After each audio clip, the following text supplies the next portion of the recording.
Hello दोस्तों, इंटेलेक्टो.इन के इस यूट्यूब प्लेटफॉर्म पर आपका स्वागत है और मैं आशा करता हूं कि आप सभी लोग बहुत ही अच्छे होंगे और लगातार अपनी तैयारी को बहुत ही अच्छी तरीके से कर रहे होंगे। तो हाल ही में बाघ गणना 2022 जारी की गई है, जो कि आपकी आगामी परीक्षाओं के लिए बहुत ही ज़रूरी है। तो इसको आज हम लोग डिटेल में समझेंगे और बाघ यानी कि टाइगर से रिलेटेड जो भी परीक्षा उपयोगी अदर फैक्ट्स होंगे उनको भी हम बहुत अच्छी तरीके से देखेंगे, ताकि इससे रिलेटेड जो भी क्वेश्चन बने वो आपका सही हो जाए। ठीक है, तो यहाँ पर देखते हैं बाघ गणना रिपोर्ट 2022 को। तो अभी आपको पता होगा कि प्रोजेक्ट टाइगर जो कि कब शुरू हुआ था, 1973 में, उसके 50 वर्ष पूरे हो गए हैं। इसी के उपलक्ष्य में हमारे जो प्रधानमंत्री हैं नरेंद्र मोदी जी, उन्होंने इस बाघ गणना रिपोर्ट 2022 को जारी किया। और कहाँ पर जारी किया? ये किया था कर्नाटक के मैसूर में। और इसी 50 साल होने के उपलक्ष्य में नरेंद्र मोदी जी ने इंटरनेशनल बिग कैट अलायंस का भी उद्घाटन किया है। ये एक प्रोग्राम है जिसमें कि बाघों के संरक्षण को लेके बात की गई है। ठीक है, इसको हम लोग बाद में देखेंगे इंटरनेशनल बिग कैट अलायंस को, लेकिन अभी हम लोग जो बात करने जा रहे हैं वो करने जा रहे हैं बाघ गणना 2022 के आंकड़ों की। ठीक है, तो इसमें क्या किया गया है, आपको भी पता होगा कि जो बाघ गणना जो की जाती है वो बहुत जगहों पर कैमरे लगाए जाते हैं जहां पर कि बाघ रहते हैं। तो उन स्थानों पर देखें तो लगभग 32,588 कैमरे लगाए गए थे। और इससे आपकी इतनी तस्वीरें, ये देख लीजिए, इतना बड़ा नंबर है, इतनी तस्वीरें बाघों की ली गई थी। और इस तस्वीरों के आधार पर इस बाघ गणना 2022 को बनाया गया है या फिर तैयार किया गया है। ठीक है, तो अब यहाँ पर हम लोग देख लेते हैं इस बाघ गणना 2022 के महत्वपूर्ण आंकड़ों को, जहां से कि आपके प्रश्न बनेंगे। ठीक है, तो वर्तमान में अगर हम देखें तो भारत में बाघों की संख्या कितनी है? 3167। ठीक है, और 2018 में कितनी थी? 2967। तो यानी कि इन 4 वर्षों में 2018 से 2022 के बीच में 200 बाघों की वृद्धि हुई है।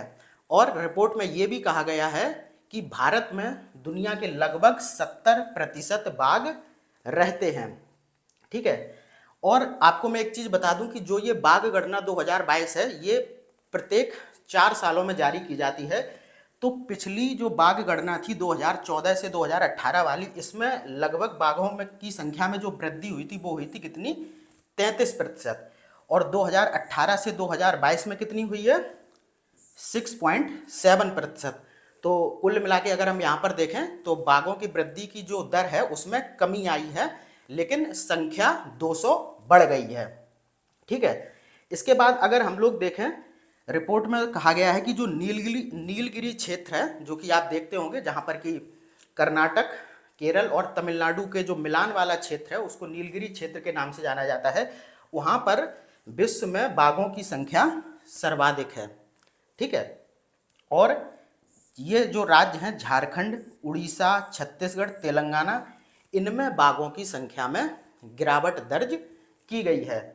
ठीक है, इसके बाद अगर हम देखें कि किस राज्य में बाघों की संख्या में सर्वाधिक वृद्धि दर्ज की गई है, तो वो की गई है बिहार में। ठीक है, और ये वृद्धि कितनी है? 262% है। तो आप देखिए कि कितनी ज़्यादा वृद्धि बिहार में देखने को मिली है। ठीक है, इसके बाद अगर हम लोग आगे बढ़ें तो रिपोर्ट में देखेंगे कि बाघों की जो सर्वाधिक संख्या है वो कहाँ पर है? मध्य प्रदेश में, जो कि कितनी है? 526। और बाघों की संख्या के मामले में भारत में कर्नाटक दूसरे स्थान पर आता है। इस रिपोर्ट में ये भी बताया गया है कि 2018 से 2022 तक भारत में बाघों की जो सर्वाधिक मौत हुई है वो मध्य प्रदेश में हुई है। और ये जो संख्या है वो कितनी है? 34। और इसमें दूसरे स्थान पर कर्नाटक आता है बाघों की मौतों के मामले में, और ये संख्या है 15। यानी कि 4 साल में सर्वाधिक मौतें हुई हैं मध्य प्रदेश में, और फिर कहां पर हुई है? कर्नाटक में।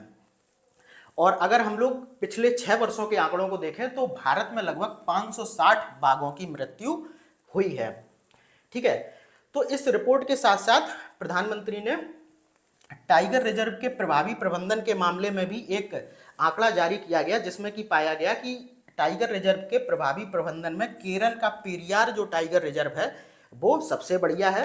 दूसरे स्थान पर मध्य प्रदेश का सतपुड़ा टाइगर रिजर्व है, और तीसरे स्थान पर आपका कर्नाटक का बांदीपुर टाइगर रिजर्व है। ठीक है, अब ये तो आंकड़े हो गए किसके, बाघ गणना 2022 के। अब कुछ ऐसे फैक्ट को हम लोग देख लेते हैं जो कि आपकी परीक्षाओं की दृष्टि से बहुत ही महत्वपूर्ण है। जैसे कि आपसे पूछा जा सकता है कि भारत में टाइगर रिजर्व की वर्तमान में संख्या कितनी है, तो ये कितनी है, 53। उसके बाद हम लोग देखें कि क्षेत्रफल के अनुसार भारत का सबसे बड़ा टाइगर रिजर्व कौन सा है, तो ये है नागार्जुन श्रीशैलम टाइगर रिजर्व, जो कि आपका कहाँ पर है, आंध्र प्रदेश में। ठीक है, और क्षेत्रफल के अनुसार सबसे छोटा टाइगर रिजर्व कौन सा है, तो ये है असम का ओरांग टाइगर रिजर्व। उसके बाद अगर हम लोग देखें दुनिया का सबसे बड़ा टाइगर रिजर्व कौन सा है, तो ये म्यांमार का हुआकांग वैली टाइगर रिजर्व है, और ये दुनिया का सबसे बड़ा टाइगर रिजर्व है, ये आपको ध्यान रखना है। उसके बाद अगर हम लोग देखें तो बाघ रिजर्वों की सर्वाधिक संख्या कहाँ पर है, मध्य प्रदेश में। और आपको ये तो पता ही होगा, बहुत कॉमन सा फैक्ट है कि मध्य प्रदेश को टाइगर स्टेट के नाम से भी जाना जाता है। और अगर हम लोग बात करें अंतर्राष्ट्रीय बाघ दिवस की, तो ये आपका 29 जुलाई को मनाया जाता है, और ये प्रथम बार कब मनाया गया था, 2010 में। ठीक है, प्रोजेक्ट टाइगर आपको मैंने ऑलरेडी बता दिया था, ये कब स्टार्ट हुआ था, 1973 में। और एक क्वेश्चन और आपसे बार बार पूछा जाता है कि किसे भारत के टाइगर मैन के रूप में जानते हैं, तो ये जानते हैं कैलाश सांखला को। और इन्हीं की देख रेख में सबसे पहले प्रोजेक्ट टाइगर 1973 में शुरू किया गया था, और इसका जो प्रथम निदेशक यानी कि प्रोजेक्ट टाइगर का जो प्रथम निदेशक बनाया गया था वो भी कैलाश सांखला को बनाया गया था। उसके बाद हम लोग थोड़ा सा देखते हैं राष्ट्रीय बाघ संरक्षण प्राधिकरण के बारे में, जिसने कि इस बाघ गणना 2022 को जारी किया गया है। तो जो ये राष्ट्रीय बाघ संरक्षण प्राधिकरण है, इसका गठन 2005 में किया गया था, और इसकी सिफारिश की थी किसने, टाइगर टास्क फोर्स ने। ठीक है, और इस राष्ट्रीय बाघ संरक्षण प्राधिकरण का जो गठन है वो आपका वन्यजीव संरक्षण अधिनियम 1972 के तहत किया गया है। और ये जो राष्ट्रीय बाघ गणना 2022 जारी की गई है, ये जो गणना है प्रत्येक 4 वर्षों में की जाती है, और इस पर आप देखेंगे कि कैसे उनके आंकड़े लिए जाते हैं। तो जमीन आधारित सर्वेक्षण किए जाते हैं, और कैमरा से उनकी तस्वीरों के आधार पर बाघ की संख्या का पता लगाया जाता है। तो ये आपकी बाघ गणना 2022 थी, जिससे कि आपकी परीक्षाओं में बहुत से महत्वपूर्ण प्रश्न पूछे जाने हैं, और ये आप अगर बहुत अच्छी तरीके से पूरा कर लेंगे तो आई थिंक जो भी आने वाले एग्जाम हैं वो आपके पूरी तरीके से कवर हो जाएंगे। ठीक है, तो आप इसको बहुत ही अच्छी तरीके से तैयार करिए,